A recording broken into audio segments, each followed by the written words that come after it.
Doença caracterizada pela fragilidade dos ossos do corpo, a osteoporose atinge 10 milhões de pessoas no Brasil. Com o envelhecimento da população, caracterizado pelo aumento da expectativa de vida, este quadro tende a ser mais grave. Bom, para saber mais sobre o assunto, eu converso agora com o doutor André Evaristo, que é ortopedista, especialista em cirurgia da coluna do Núcleo de Medicina Avançada do Hospital Sírio-Libanês. Tudo bem, doutor André? Tudo bem, Felipe. Boa tarde. Obrigado pelo convite. Boa tarde, prazer recebê-lo. Prazer é meu. Então vamos lá, para a gente entender um pouquinho melhor o que é a osteoporose, doutor. Então, a osteoporose, de uma maneira simples, ela é só a diminuição da massa óssea do organismo. Então, é a diminuição da quantidade de cálcio presente nos ossos, o que transforma o osso em estruturas frágeis e quebradiças. Então, o principal problema da osteoporose são as fraturas patológicas e a facilidade ou a predisposição que esses pacientes desenvolvem a desenvolver fratura. E por que os ossos acabam enfraquecendo com a idade? É um processo natural? A gente tem a osteoporose primária, que a gente precisaria de uma entrevista só para discutir isso, da osteoporose secundária, que a gente precisaria de uma entrevista só para discutir isso, que são as doenças propriamente ditas, tumores do sistema nervoso central ou patologias graves que podem desenvolver a osteoporose. O nosso foco aqui é discutir a osteoporose primária, que é aquela osteoporose que vem com envelhecimento, na mulher no período pós-menopausa e no homem nas fases mais tardias. Agora, a osteoporose, ela apresenta sintomas, né? A pessoa sente alguma coisa? Há um indicativo da doença? Essa sua pergunta foi fantástica e por isso que é tão importante a gente estar aqui para fazer uma orientação populacional. A osteoporose ela não dá sintomas, ela é conhecida como uma doença silenciosa. Então, na grande maioria dos pacientes, o primeiro sintoma vai ser a fratura. E aí a doença já vai estar em estágios muito avançados. Por isso que o ideal é o tratamento profilático, é a prevenção. Que aí que é possível fazer um diagnóstico, né? O diagnóstico é feito hoje basicamente através da densitometria óssea, associada a exames de sangue e de urina. A densitometria óssea está indicada em toda mulher a partir do período do climatério, que é quando a menstruação começa a ficar irregular antes de entrar na menopausa, e depois o correto é que ela faça anualmente. O homem, uma idade boa para começar a fazer uma densitometria óssea seria a partir dos 60 a 65 anos. Agora, jovens, né, e adultos também podem ter a osteoporose? A osteoporose ela não é uma doença caracterizada ou comum nos pacientes jovens ou nos adultos jovens. Nesses casos, geralmente vão estar associadas a outras doenças de maior gravidade, como um tumor de suprarrenal, ou alguma doença do sistema nervoso central, ou algum problema de falta de absorção de cálcio em paciente pós-cirurgias bariátricas, mas aí vão ser situações de exceção e não a regra. Agora a gente observa, né, que a osteoporose ela tem crescido entre a população, né? Quais as principais causas? Há uma predisposição genética também? Eu não diria que é uma predisposição genética, eu diria que faz parte do envelhecimento normal do ser humano. Então, todo ser humano que for envelhecendo, ele vai tendo uma perda gradual da massa óssea. E essa perda gradual ela tem que ser resposta e nos casos de osteoporose ela tem que ser tratada. Felizmente, o tratamento é basicamente medicamentoso, então é um tratamento aí fácil de ser realizado. O crescimento da taxa de osteoporose, primeiro ele vem pelo envelhecimento populacional como um todo. Então, quanto mais a população vem envelhecendo, maior o número de casos que vem aparecendo. O segundo fator é o envelhecimento da população masculina. A osteoporose era considerada basicamente uma doença de mulher, uma doença do sexo feminino, porque o homem morria antes.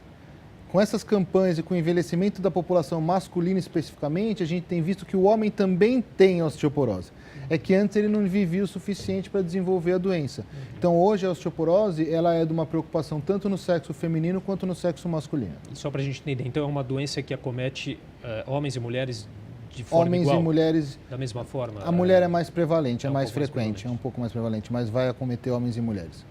Agora, por que a falta de vitamina D é tão prejudicial? Por que é tão prejudicial para a saúde dos ossos? A falta de vitamina D a gente tem visto na prática clínica que é um dos grandes problemas da população hoje, é a deficiência ou a falta de vitamina D. Pela baixa ingesta, devido aos alimentos industrializados, etc. e tal. E o outro porque, para que ela seja metabolizada e que ela se torne ativa, você precisa do sol. Então, assim, hoje a população toma pouco sol, por assim dizer, então a vitamina D ela está extremamente deficiente hoje na população como um todo. Falando especificamente em relação à osteoporose, você não precisa ter só o cálcio circulando para que esse cálcio seja efetivo. Você tem o cálcio circulando, mas para que esse cálcio impregne, para que esse cálcio entre dentro do osso de uma maneira efetiva, ele precisa ser carreado pela vitamina D. Então, o metabolismo do cálcio, para que o cálcio se torne efetivo e deliga, por assim dizer, de uma maneira leiga, para os ossos, ele tem que estar impregnado de vitamina D. Por isso que a vitamina D é tão importante no tratamento hoje da osteoporose. Quais alimentos que podem ser encontrados essa Há vitamina D? inúmeros alimentos, mais nas frutas e nos vegetais. Tá certo. Bom, a gente vai fazer um rápido intervalo e daqui a pouco a gente continua conversando com o Dr. André Evaristo. Estamos de volta com o Jornal da Câmara e eu continuo conversando com o ortopedista Dr. André Evaristo sobre a osteoporose. Doutor, vamos falar um pouquinho mais sobre o tratamento, como que é o tratamento da osteoporose, né? O senhor falou um pouquinho aqui no primeiro bloco que o tratamento é medicamentoso. Explica para a gente um pouco melhor como que é esse tratamento, como que o Brasil, inclusive, aparece nessa questão. Então, de uma maneira simples, a gente vai fazer dosagens dos fatores envolvidos nesse metabolismo. Se a gente tiver uma deficiência ou uma baixa da quantidade de cálcio, o tratamento vai ser basicamente a reposição do cálcio circulante. Se, por outro lado, a gente tiver uma deficiência da vitamina D, vai ser reposto a vitamina D. Muitas vezes, em muitos medicamentos hoje, você já faz a reposição do cálcio e da vitamina D associada para facilitar o uso da medicação pela população.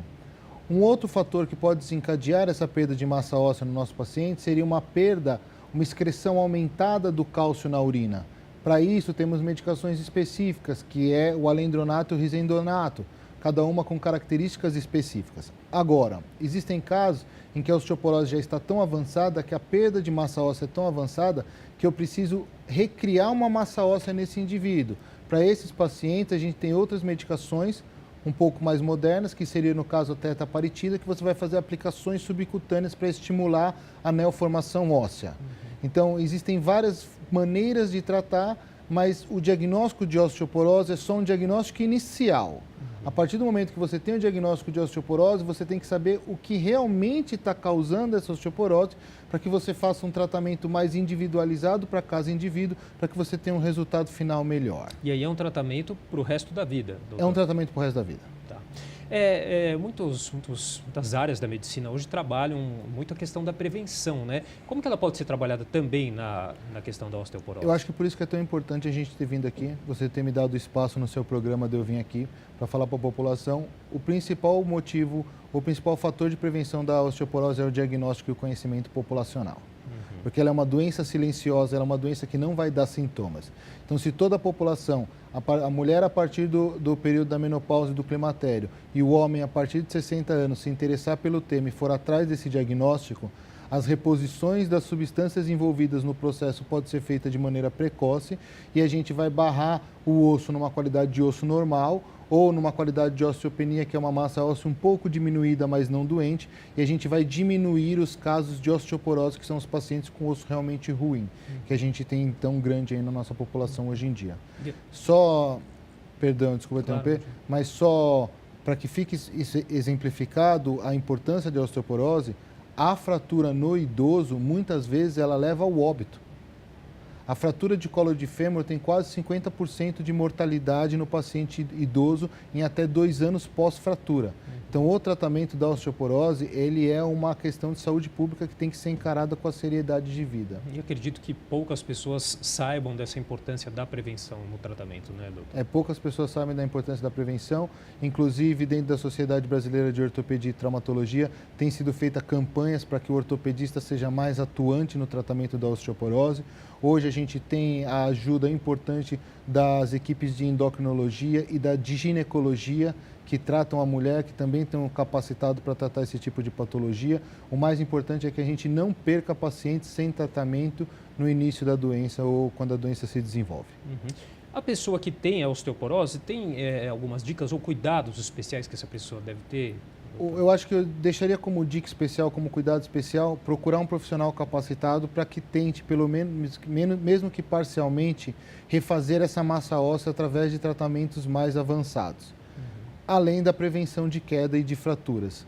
Se a gente pudesse deixar uma dica aqui, pedir para o pessoal da terceira idade evitar qualquer coisa dentro de casa que possa gerar queda, como retirar tapetes, deixar os corredores amplos para passagem, evitar coisas que possam causar tropeço nos avós nossos aí, nos pacientes de maior idade, para que evite traumas de baixa energia, porque esses traumas de baixa energia, como quedas da própria altura, podem desencadear problemas graves nessa população. Tá certo. Bom, queria agradecer muito a tua participação do Dr. André Evaristo, que é ortopedista, especialista em cirurgia da coluna do Núcleo de Medicina Avançada do Hospital Sírio-Libanês. Doutor, muito obrigado pela participação. Obrigado, Felipe, eu que agradeço a oportunidade.